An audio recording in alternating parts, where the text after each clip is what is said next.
The smell of cumin and charred peppers still clung to my apron as I pulled into the commissary kitchen parking lot at 5:47 a.m. Another 14-hour day stretched ahead of me, prepping for 3 food trucks that would serve nearly 2,000 customers across Los Angeles. The rhythm had become second nature after 8 years. Arrive before dawn, prep the proteins, mix the sauces, load the trucks, and supervise the crews until the last customer was served. My name is Carlos Mendoza, and I built Hermanos food trucks from a single borrowed cart into the most successful mobile food operation in Southern California. What started as a desperate attempt to feed my family after losing my restaurant job had evolved into a 7-truck empire serving authentic Oaxacan cuisine at festivals, corporate events, and street corners from Santa Monica to East LA. Most people saw me as just another guy slinging tacos from a truck window. They didn't know about the culinary degree from the Culinary Institute of America, the years I'd spent perfecting recipes passed down from my grandmother, or the food science knowledge I'd used to develop signature sauces that had food critics comparing my trucks to high-end restaurants. What really set Hermanos apart wasn't just the food, it was the innovation. I'd spent 3 years developing a unique fermentation process for my salsas that created flavors no one else could replicate. My mole recipe used 23 ingredients in precise ratios that I'd calculated through hundreds of test batches. The meat marinades incorporated molecular gastronomy techniques I'd learned working under James Beard Award winners. But the most important thing I'd done was protect it all legally.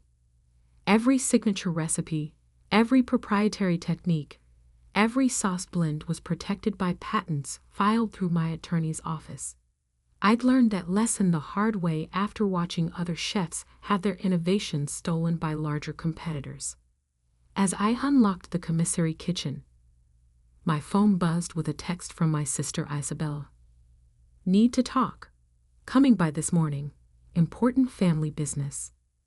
Isabella and I had built Hermanos together, or so I'd thought. She joined me 3 years ago when the business was struggling to expand, bringing what she called business expertise to complement my culinary skills. What she'd actually brought was charm, ambition, and a law degree she'd never mentioned using for anything other than intimidating suppliers and landlords. I taught her everything about the food business, how to read profit margins, manage inventory, deal with health inspectors, and most importantly, how to maintain the quality standards that separated us from every other taco truck in the city. She'd been a quick learner, maybe too quick. The commissary kitchen was a cathedral of stainless steel and industrial equipment where I conducted my daily rituals.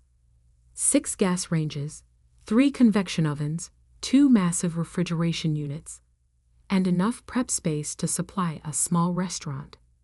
I designed the layout myself, optimizing every square foot for efficiency.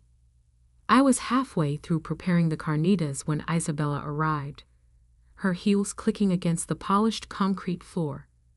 She wore a sharp business suit that looked expensive, her black hair pulled back in the severe style she'd adopted since finishing law school.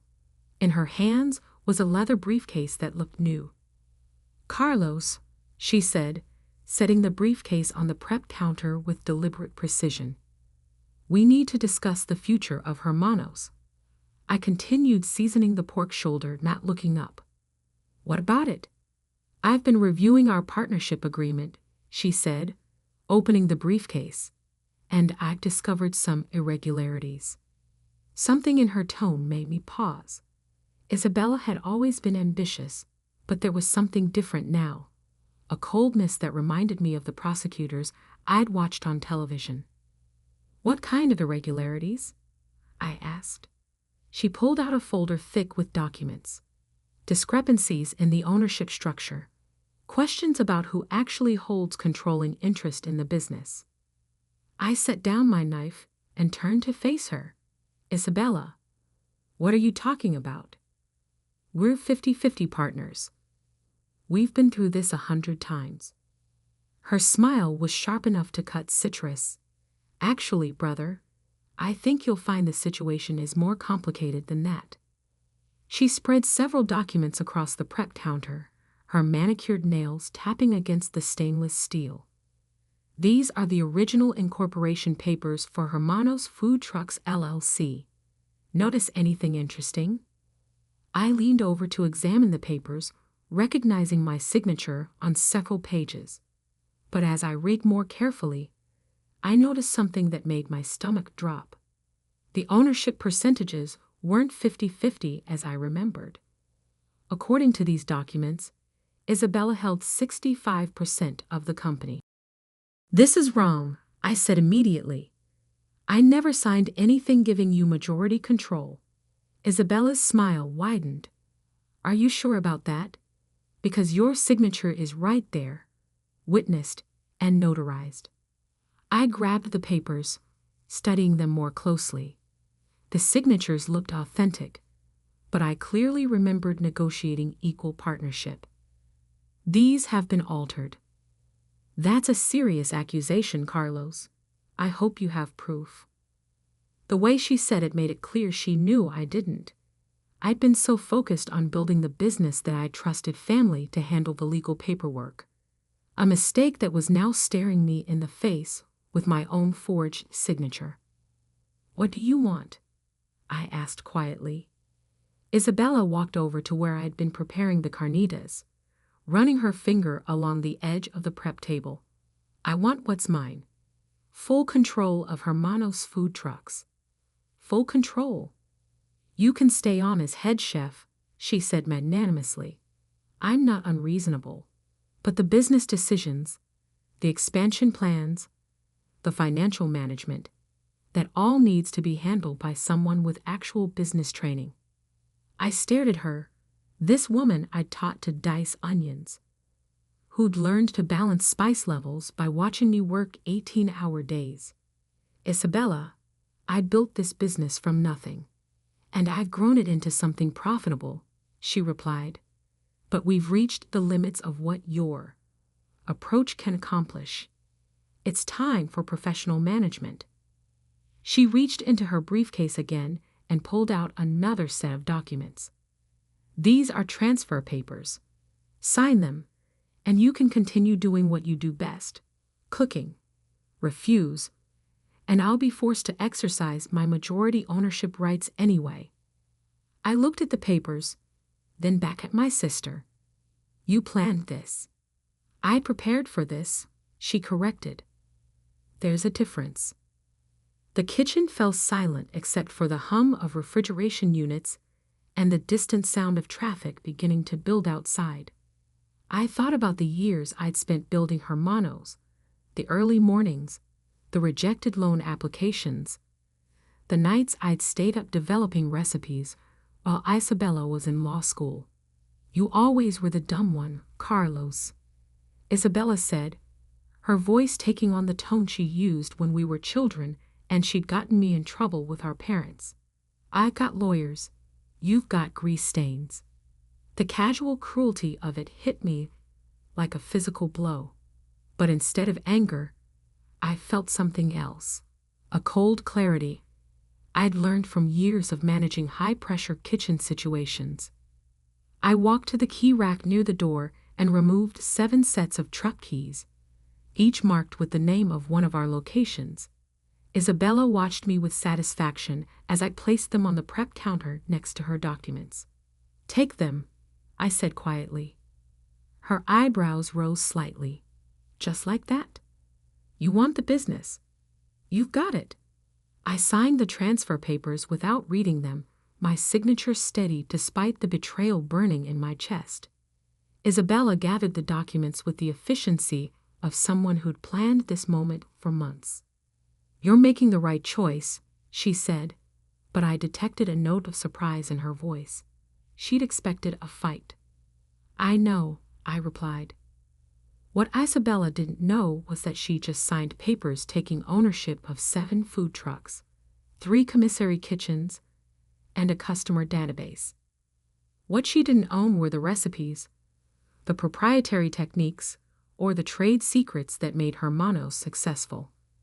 Because 5 years ago, acting on advice from my intellectual property attorney, I'd filed patents on every significant recipe and cooking process we used. The fermentation method for my salsas, the precise blend of spices in my mole, the molecular gastronomy techniques I'd adapted for food truck service, even the specific temperatures and timing for my carnitas preparation. All of it was protected under my name, not the business name. Isabella now owned a fleet of trucks that legally couldn't serve the food that made them successful. After she left, keys and documents in hand, I sat in the empty commissary kitchen and allowed myself exactly 5 minutes of grief. Not for the business, I could build another one, but for the sister I thought I knew, who just revealed herself to be someone I'd never really understood. Then I picked up my phone and called my attorney. "Patricia," I said when she answered. "It's Carlos. I need to discuss licensing agreements for my food patents." "I was wondering when you'd call," she said. "I heard through the grapevine that there might be some changes at Hermanos. Isabella took over the business today, used forged documents to claim majority ownership." There was a pause. "And the patents? Still mine. All of them." "Then she's about to have a very expensive education in intellectual property law." The first signs of trouble appeared within a week. Isabella had immediately started improving operations, bringing in consultants and efficiency experts who didn't understand the delicate balance of flavors that made our food special. She'd also fired 3 of our most experienced cooks, replacing them with cheaper labor. By the second week, I started getting calls from longtime customers complaining about the food quality. The carnitas were overcooked. The salsa verde lacked the complex fermented tang that had made it famous. The mole tasted flat and one-dimensional. "Carlos," said Miguel Ramirez, who ran a construction company that had been ordering lunch for his crews for 3 years. "What happened to the food?" "My guys are saying it tastes like every other truck." I explained that I was no longer involved in day-to-day operations, which was technically true. What I didn't mention was that Isabella's new cooks were trying to reverse engineer my recipes without understanding the science behind them. On Thursday of the 3rd week, I received a call from Derek Chen, the food critic for Le Weekly, who'd written the review that had launched Hermanos into citywide recognition.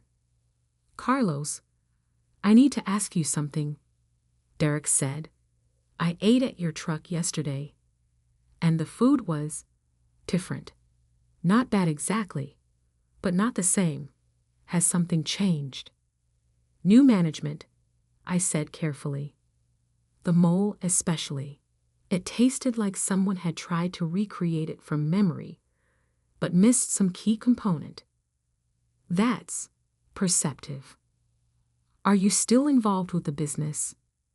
I looked out the window of my apartment, where I'd been spending my days developing new recipes and planning my next move. "Not anymore." Derek was quiet for a moment. "I'm sorry to hear that. The food scene in LA needs more people like you." After we hung up, I opened my laptop and began drafting an email to my attorney. It was time for the next phase.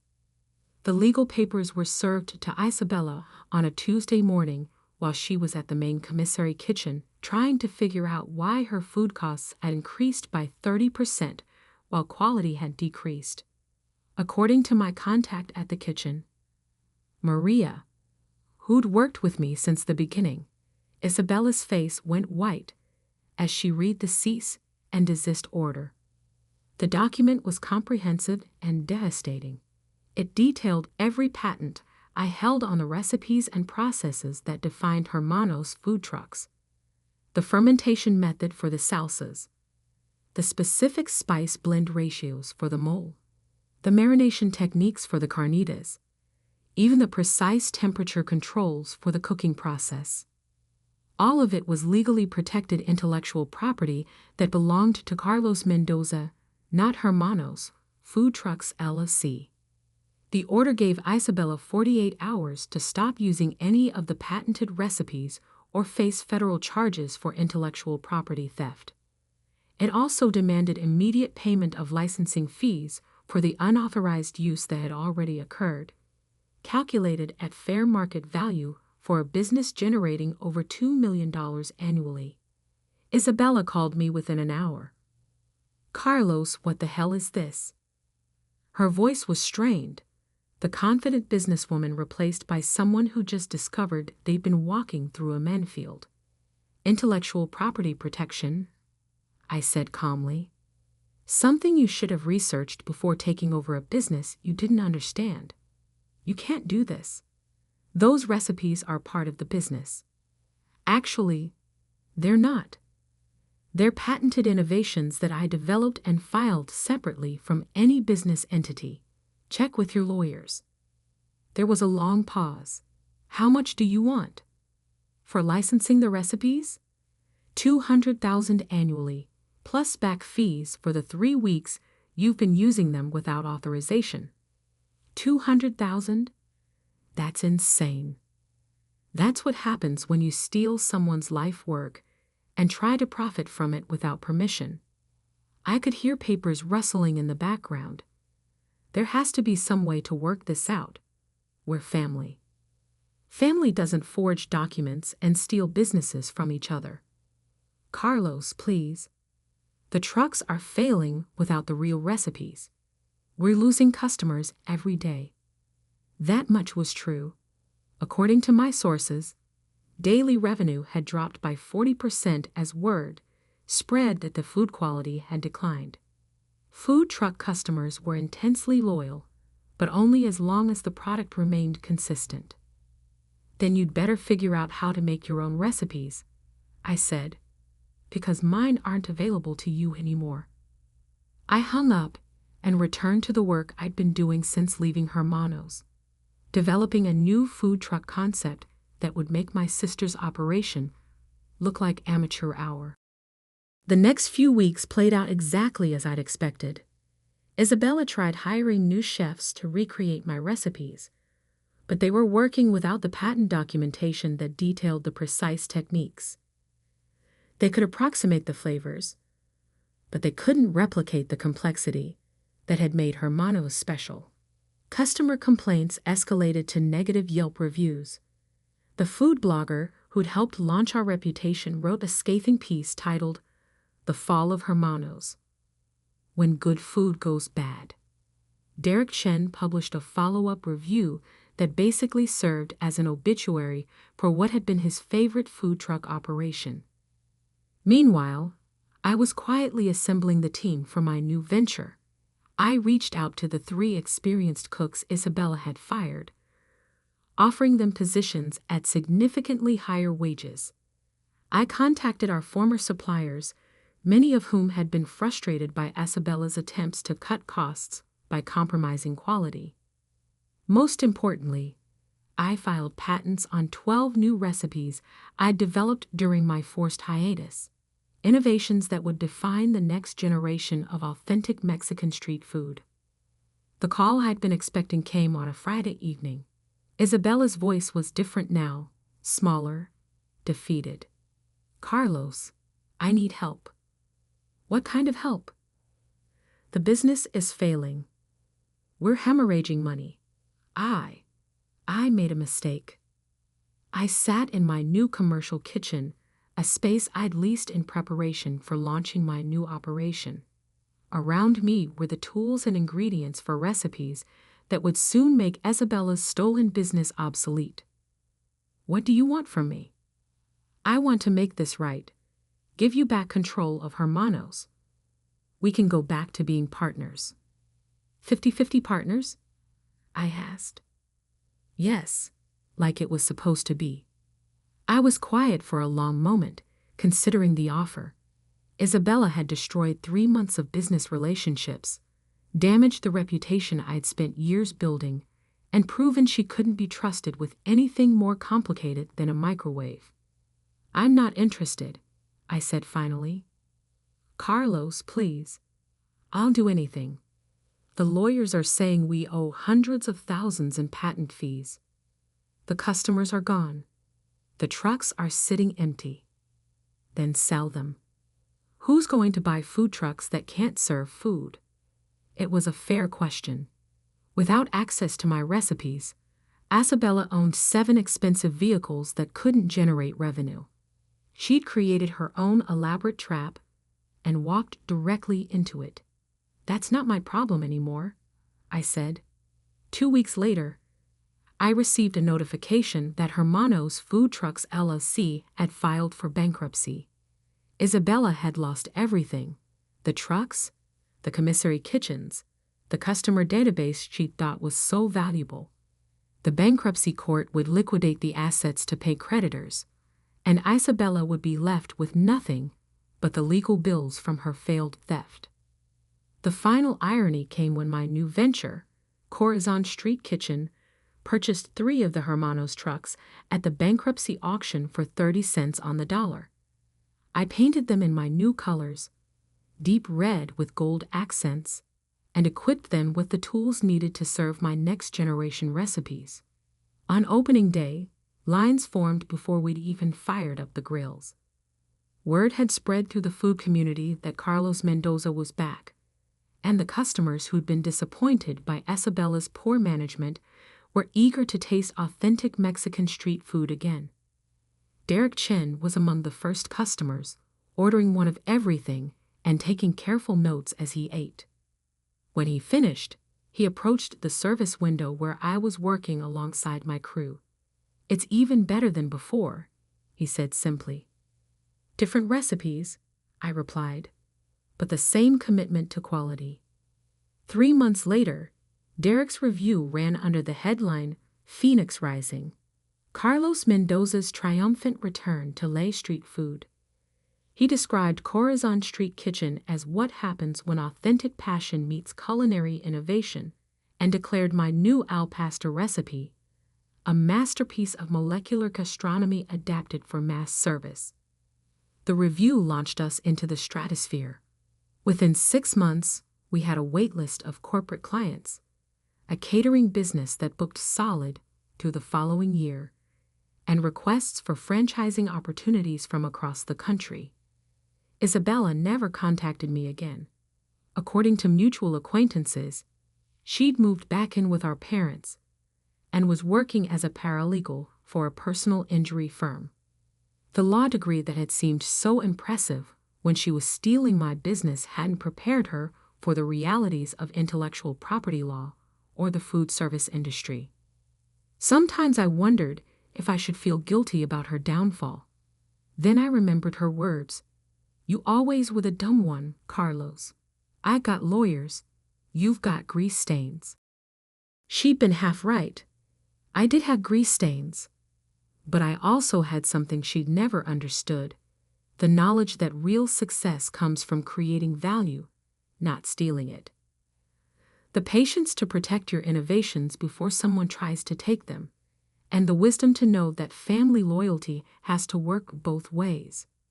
A year after Isabella's betrayal, I stood in my new flagship restaurant, a brick-and-mortar location in the Arts District that served as both a showcase for my culinary innovations and the headquarters for what had become a multi-million-dollar food empire. The walls were lined with patents, awards, and photos from the early days when I had served customers from a single borrowed cart. My phone buzzed with a text from Derek Chen. "Heard through the grapevine that someone's trying to sell a tell-all book about the real story behind Hermanos. Interested in commenting?" I smiled and typed back, "No comment necessary. The food speaks for itself." Because in the end, that's what it always came down to. Isabella had thought she could steal a business by forging documents and hiring lawyers. But you can't steal passion, expertise, or the kind of innovation that comes from dedicating your life to perfecting a craft. She'd taken my trucks and my customers, but she'd never understood that those were just the delivery mechanism. The real value was in the knowledge, the recipes, and the commitment to excellence that I carried in my head and my hands. And that no lawyer could ever steal. The last I heard, someone had purchased the old Hermanos name from the bankruptcy court and was trying to restart the business using generic recipes. They lasted 3 months before closing permanently. Meanwhile, Corazon Street Kitchen continued to grow, not through theft or shortcuts, but through the same principles that had built Hermanos originally: authentic flavors, innovative techniques, and the understanding that success in the food business comes from respecting both the ingredients and the customers. I never saw Isabella again, but sometimes I caught glimpses of her in the mistakes made by other entrepreneurs who confused taking with building, who thought legal maneuvers could replace competence, and who discovered too late that grease stains are often the mark of someone who understands value in ways that lawyers never will.